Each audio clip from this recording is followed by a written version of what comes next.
Hi friends, welcome to MS creations vlogs. ಇವತ್ತಿಂದ ನಾನು ಭಾರತದ ಸಂವಿಧಾನ ಬಗ್ಗೆ ಕೆಲವೊಂದಿಷ್ಟು ಕ್ಲಾಸ್ನ ಹೇಳಬೇಕಂತ ಮಾಡಿದ್ದೀನಿ. ಫಸ್ಟ್ ಭಾರತದ ಸಂವಿಧಾನ, ಅದರದ್ದು ಬೆಳವಣಿಗೆ ಹಂತಗಳು ಮತ್ತು ಐತಿಹಾಸಿಕ ಹಿನ್ನೆಲೆಗಳನ್ನು ನೋಡೋಣ.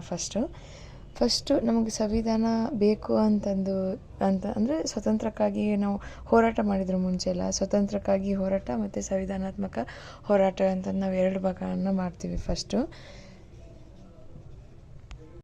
ಈ ಸಂವಿಧಾನಾತ್ಮಕ ಹೋರಾಟ ಅದರೊಳಗೆ ಎರಡು ಭಾಗ ಮಾಡ್ಕೋತೀವಿ: ಕಂಪನಿಯ ಕಾಯ್ದೆಗಳು ಮತ್ತು ಬ್ರಿಟಿಷ್ ಸರ್ಕಾರದ ಕಾಯ್ದೆಗಳು. ಈ ಕಂಪನಿಯ ಕಾಯ್ದೆಗಳು ಎಲ್ಲಿಂದ ಎಲ್ಲಿ ತನಕ ಬರ್ತಾವೆ ಅಂದ್ರೆ 1773ರ ರೆಗ್ಯುಲೇಟಿಂಗ್ ಕಾಯ್ದೆಯಿಂದ 1853ರ ಚಾರ್ಟರ್ ಕಾಯ್ದೆವರೆಗೂ ಈ ಕಂಪ್ನಿ ಕಾಯ್ದೆ ಒಳಗೆ ಬರ್ತವೆ. ಮತ್ತು ನಾವು ಇದು ಬ್ರಿಟಿಷ್ ಸರ್ಕಾರದ ಕಾಯ್ದೆ ಒಳಗಂದ್ರೆ 1858ರ ರಾಣಿ ವಿಕ್ಟೋರಿಯಾ ಘೋಷಣೆಯಿಂದ 1947ರ ಭಾರತದ ಸ್ವಾತಂತ್ರ್ಯ ನಮ್ಗೆ ಸಿಗೋವರೆಗೆ 1947ರ ಕಾಯ್ದೆವರೆಗೂ ಈ ಭಾರತ ಸರ್ಕಾರ ಕಾಯ್ದೆ ಈ ಹೆಡ್ಡಿಂಗ್ ಅಂಡರು ಇಷ್ಟು ಕಾಯ್ದೆಗಳು ಬರ್ತವೆ. ಕಂಪನಿ ಕಾಯ್ದೆ ಒಳಗೆ 1773 ರೆಗ್ಯುಲೇಟರಿಂಗ್ ಕಾಯ್ದೆಯಿಂದ ಹಿಡಿದು 1853ರ ಚಾರ್ಟರ್ ಆ್ಯಕ್ಟ್ವರೆಗೂ ಈ ಕಂಪನಿ ಕಾಯ್ದೆ ಒಳಗೆ ಬರ್ತಾವೆ. ಕಂಪನಿ ಕಾಯ್ದೆ ಒಳಗೆ ಫಸ್ಟ್ ಒಂದು ಸ್ಟಾರ್ಟ್ ಆಗೋದು ರೆಗ್ಯುಲೇಟಿಂಗ್ ಕಾಯ್ದೆ.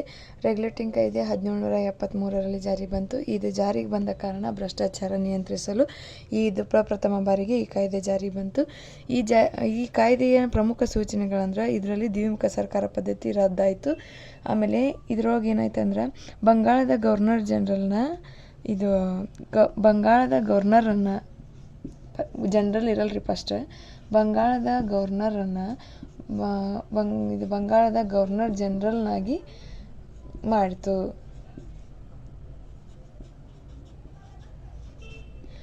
ಇಲ್ಲಿ ನೋಡ್ರಿ, ಇಲ್ಲಿ ಫಸ್ಟ್ ಬಂಗಾಳದ ಗವರ್ನರ್ ಅಂತಂದು ಅಷ್ಟೇ ಇರ್ತಾರೆ. ಅದನ್ನು ಈ ಕಾಯ್ದೆ ಪ್ರಕಾರ ಬಂಗಾಳದ ಗವರ್ನರ್ ಜನರಲ್ ಅನ್ನಾಗಿ ಮಾಡಿತು. ಹಾಗಾದರೆ ಮೊದಲನೇ ಗವರ್ನರ್ ಜನರಲ್ ಯಾರು? Warren Hastings.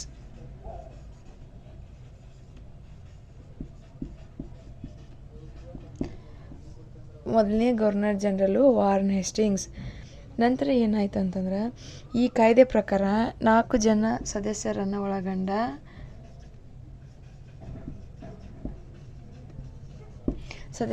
ಒಳಗೊಂಡ ಒಂದು ಮಂಡಳಿಯನ್ನು ಮಾಡ್ತು, ಕಾರ್ಯಕಾರಿ ಮಂಡಳಿಯನ್ನು ಮಾಡ್ತು. ಬರಿತೀನಿ ನೋಡ್ರಿ, ಅಲ್ಲಿ ಕಾರ್ಯಕಾರಿ ಮಂಡಳಿ ಸ್ಥಾಪನೆ ಆಯಿತು.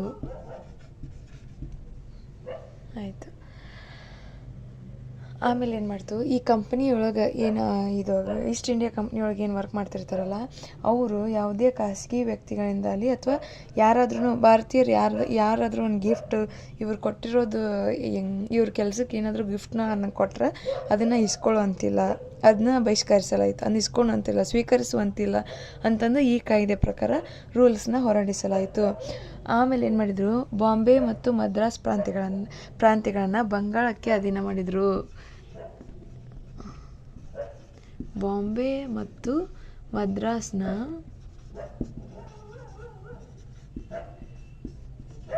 ಬಂಗಾಳಕ್ಕೆ ಈ ಆಡಳಿತಕ್ಕೆ ಇವೆರಡನ್ನ ಮರ್ಜ್ ಮಾಡಿದರು. ಅವಾಗ ಏನಾಯಿತು, ಬಂಗಾಳದ ಇದಕ್ಕನ ಅಧೀನವಾಯಿತು ಇವೆರಡೂ ರಾಜ್ಯ. ಇವು ಮುಂಚೆ ಪ್ರತ್ಯೇಕವಾಗಿ ಇಂಡಿಪೆಂಡೆಂಟ್ ಆಗಿದ್ದವರು. ಇವನ್ನ ಏನು ಮಾಡಿದರು, ಬಂಗಾಳದ ಅಧೀನಕ್ಕೆ ಒಳಪಡಿಸಲಾಯಿತು. ನೆಕ್ಸ್ಟ್ ಏನು ಮಾಡಿದರು, ಮತ್ತು 1774ರೊಳಗೆ ಕೋಲ್ಕತ್ತಾ ಒಳಗೆ ಏನು ಮಾಡಿದ್ರು ಅಂದ್ರೆ ಒಂದು ಸುಪ್ರೀಂ ಕೋರ್ಟ್ನ ಸ್ಟಾರ್ಟ್ ಮಾಡಿದ್ರು. SC ಅಂತ ಅಷ್ಟೇ ಬರ್ತೀನಿ ನೋಡ್ರಿ, ಇದು ಸುಪ್ರೀಂ ಕೋರ್ಟ್ನ ಸ್ಥಾಪನೆ ಮಾಡಿದರು. ಅಲ್ಲಿ ಏನು ಮಾಡಿದರು ಅಂದ್ರೆ 3 ಜನ ಜಡ್ಜಸ್, 3 ಜನ ವಕೀಲರು ಇರ್ತಾರಲ್ರಿ, ಅವರು ಹಂಗೆ ಒಬ್ಬರು ನ್ಯಾಯಾಧೀಶರು. ಆ ಥರ 3+1 ಥರ ಒಂದು ಸುಪ್ರೀಂ ಕೋರ್ಟ್ನ ಸ್ಟಾರ್ಟ್ ಮಾಡಿದ್ರಿ ಅವರು. ಒಬ್ಬರು ಜಡ್ಜಸ್ ಇರ್ತಾರೆ, 3 ಜನ ಅವ್ರ ಅಧೀನದೊಳಗೆ ನ್ಯಾಯಾಧೀಶರು ಇರ್ತಾರೆ. ಹಂಗತಿ ಸ್ಟಾರ್ಟ್ ಮಾಡಿದರು. ಆಮೇಲೆ ಏನು ಮಾಡಿದರು, ಇದನ್ನೇನು ಸುಪ್ರೀಂ ಕೋರ್ಟ್ ಸ್ಟಾರ್ಟ್ ಮಾಡಿದ್ರಲ್ರಿ, ಅದ್ರದ್ದು ಫಸ್ಟ್ ನ್ಯಾಯಾಧೀಶರು ಯಾರಂದ್ರೆ ಎಲಿಸಾ ಇಂಪೆ. ಫಸ್ಟ್ 1ನೇ ನ್ಯಾಯಾಧೀಶರು ಯಾರಂದ್ರೆ ಎಲಿಸಾ ಇಂಪೆ. ಆಮೇಲೆ ಇದ್ರೊಳಗೆ ಏನು ಮಾಡಿದ್ರು ಅಂದ್ರೆ ಫಸ್ಟ್ ಯಾಕೆ ಸ್ಟಾರ್ಟ್ ಅಂತಂದ್ರೆ ನಂದಕುಮಾರ್ ಅನ್ನೋರು ಒಬ್ಬರು ಭಾರತದ ದೊರೆ ಇರ್ತಾರೆ ರೀ. ಅವ್ರು ಏನು ಮಾಡಿದ್ರು, ಅವರು ವಾರನ್ ಹೇಸ್ಟಿಂಗ್ಸ್ ಏನು ಇರ್ತಾನಲ್ರಿ ಬಂಗಾಳದ ಗವರ್ನರ್, ಇವನ ಮೇಲೆ ಏನು ಮಾಡ್ತಾರೆ ಅವರು ಒಂದು ಆರೋಪ ಮಾಡಿರ್ತಾರೆ. ಏನಂದ್ರೆ ಇವನು ಭ್ರಷ್ಟ ಅಧಿಕಾರಿ ಅದಾನು ಅಂತಂದು ಮಾಡಿರ್ತಾರೆ. ಅವಾಗ ಏನು ಮಾಡ್ತಾನೆ ಅವ ಈ ಕಾರ್ಯಕಾರಿ ಏನು ಸಮಿತಿ ಇರ್ತೈತಲ್ರಿ, ಇದು 4 ಜನ ಇದು ಎಲ್ಲೈತ್ರಿ 4 ಜನ ಒಳಗೊಂಡ ಒಂದು ಕಾರ್ಯಕಾರಿ ಇದೇನು ಸಮಿತಿ ಇರ್ತೈತಲ್ರಿ, ಇದ್ರದ್ದು ಎಲ್ಲ ಏನು ಇದ್ರ ನಿರ್ಧಾರ ತೊಗೊಂಡಿದ್ದು ಇದನ್ನೆಲ್ಲ ಅದ್ರದನ್ನು ಹೆಡ್ ಯಾರು ಇರ್ತಾರಂತಂದ್ರೆ ಇವರೇ ಇರ್ತಾರೆ, ವಾರನ್ ಹೇಸ್ಟಿಂಗ್ಸ್ ಇರ್ತಾನೆ ರೀ.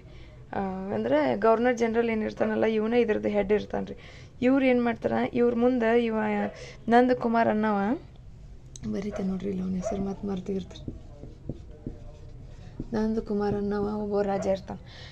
ಇವ ಭಾರತದ ದೊರೆ ಏನು ಮಾಡ್ತಾನೆ, ಇವನ ಮೇಲೆ ಕಂಪ್ಲೇಂಟ್ ಕೊಡ್ತಾನೆ, ವಾರನ್ ಹೇಸ್ಟಿಂಗ್ಸ್ ಮೇಲೆ ಇವ ಭ್ರಷ್ಟಾಚಾರ ಇದೆ ಅಂತಂದು ಕಂಪ್ಲೇಂಟ್ ಕೊಡ್ತಾನೆ. ಅವಾಗ ಇವ್ರು ಏನು ಮಾಡ್ತಾರೆ, ಕಾರ್ಯಕಾರಿ ಸಮಿತಿ ಮುಂದೆ ಹೋಗಿ ಇವ ಕಂಪ್ಲೇಂಟ್ ಇರ್ತಾನೆ. ಇವನ್ನ ಕರೆಸಿ ವಿಚಾರ ಮಾಡ್ತಾನೆ. ಇವ ಏನು ಹೇಳ್ತಾನೆ ರೀ, ಇವನ ಕೈಯಾಗ ಇರ್ತೈತಲ್ರಿ ಇದು, ಇವ ಏನು ಹೇಳ್ತಾನೆ, ನಿಮ್ಮನ್ನ ತೆಗೆದು ಹಾಕ್ತೇನೆ ನೋಡಿ ನಾನು 4 ಜನನು ಅಂತಂದು ಹೇಳ್ತಾರೆ. ನೆಕ್ಸ್ಟ್ ಇವ ಏನು ಮಾಡ್ತಾನೆ ರೀ, ಹೊಳ್ಳಿ ಸುಪ್ರೀಂ ಕೋರ್ಟಿಗೆ ಹೋಗ್ತಾನೆ ರೀ ಇದು ಕೇಸ್ ತೊಗೊಂಡು. ಯಾಕಂದ್ರೆ ಅವ್ರು ಭ್ರಷ್ಟಾಚಾರಿ ಅಧಿಕಾರಿ ಆಗಿರಂಗಿಲ್ಲ, ಅದಕ್ಕೆ ಮತ್ತೆ ಸುಪ್ರೀಂ ಕೋರ್ಟಿಗೆ ಹೋಗ್ತಾನೆ. ಈ ಸುಪ್ರೀಂ ಕೋರ್ಟಿಗೆ ಬರ್ತಾನೆ. ಇಲ್ಲಿ ಸುಪ್ರೀಂ ಕೋರ್ಟಿಗೆ ಬಂದಾಗ ಅವಾಗ ಏನಕ್ಕಿತ್ತದು, ಇವ ಭ್ರಷ್ಟ ಅಧಿಕಾರಿ ಅಲ್ಲ, ಇವ ನಿರಪರಾಧಿ ಅಂತಂದು ಇವ ಬಿಡುಗಡೆ ಹೊಂತಾನೆ. ಅವಾಗ ಗಲ್ಲಿಗೆ ಏರ್ಸಲಾಗತ್ತೆ ರೀ ಇವನ್ನ. ಇದನ್ನು ಮಾಡಿದ್ದಕ್ಕೆ ಇವ ಏನಂತಾನೆ ರೀ, ಭಾರತೀಯರಿಗೆ ನಿಮಗಾಗಿ ನಾನು ನನ್ನ ಸರ್ವಸ್ವವನ್ನೇ ಕೊಟ್ಟಿದ್ದೇನೆ, ಆದರೆ ನೀವು ನನಗೆ ಭ್ರಷ್ಟ ಅಧಿಕಾರಿ ಅನ್ನೋದನ್ನು ಕೊಟ್ರಿ ಅಂತಂದು ಹೇಳ್ತಾನೆ ರೀ. ಈಗ ಈ ಕಾಯ್ದೆ ದಕ್ಕರಿ ಇಷ್ಟ ಐತೆ ನೋಡ್ರಿ. ರೆಗ್ಯುಲೇಟಿಂಗ್ ಕಾಯ್ದೆ 1773ರಾಗ ಜಾರಿಗೆ ಬಂತು. ಅದು ಜಾರಿಗೆ ಬರೋಕ್ಕೆ ಕಾರಣ ಏನಂದ್ರೆ ಭ್ರಷ್ಟಾಚಾರ ನಿಯಂತ್ರಣಕ್ಕೆ ಅದು ಜಾರಿಗೆ ಬಂದಿಂದ ದ್ವಿಮುಖ ಸರ್ಕಾರ ಪದ್ಧತಿನ ಅದು ರದ್ದು ಮಾಡ್ತು. ಬಂಗಾಳದ ಗವರ್ನರ್ ಜನರಲ್ನಾಗಿ ಮಾಡ್ತು. ಮೊದಲನೇ ಗವರ್ನರ್ ಜನರಲ್ ಯಾರಂದ್ರೆ ವಾರನ್ ಹೇಸ್ಟಿಂಗ್ಸ್. ಇದು 4 ಜನ ಸದಸ್ಯರನ್ನು ಒಳಗೊಂಡ ಕಾರ್ಯಕಾರಿ ಮಂಡಳಿಯನ್ನು ಸ್ಥಾಪನೆ ಮಾಡ್ತು. ಮತ್ತು ಬಾಂಬೆ ಮತ್ತು ಮದ್ರಾಸ್ನ ಪ್ರಾಂತ್ಯಗಳನ್ನು ಬಂಗಾಳದ ಅಧೀನಕ್ಕೆ ಕೊಡಲಾಯಿತು. ಮತ್ತು ಏನು ಮಾಡ್ತಾರೆ, 1774ರಲ್ಲಿ ಕೋಲ್ಕತ್ತಾದಲ್ಲಿ ಸುಪ್ರೀಂ ಕೋರ್ಟ್ನ ಸ್ಥಾಪನೆ ಮಾಡ್ತು. ಅದ್ರೊಳಗೆ 3 ಜನ 3+1 ಅಂದರೆ ಒಬ್ಬರು ನ್ಯಾಯಾಧೀಶರು, 3 ಜನ ವಕೀಲರು ಇರ್ತಾರೆ ರೀ. ಫಸ್ಟ್ ನ್ಯಾಯಾಧೀಶರು ಯಾರಂತಂದರೆ ಎಲಿಸಾ ಇಂಪೆ. ಇಷ್ಟಂತರೂ ಈ ಕಾಯ್ದೆಯೊಳಗೆ ಬಂತು. ಇದು 1773ರಲ್ಲಿ ಜಾರಿಗೆ ಬಂದಿದೆ.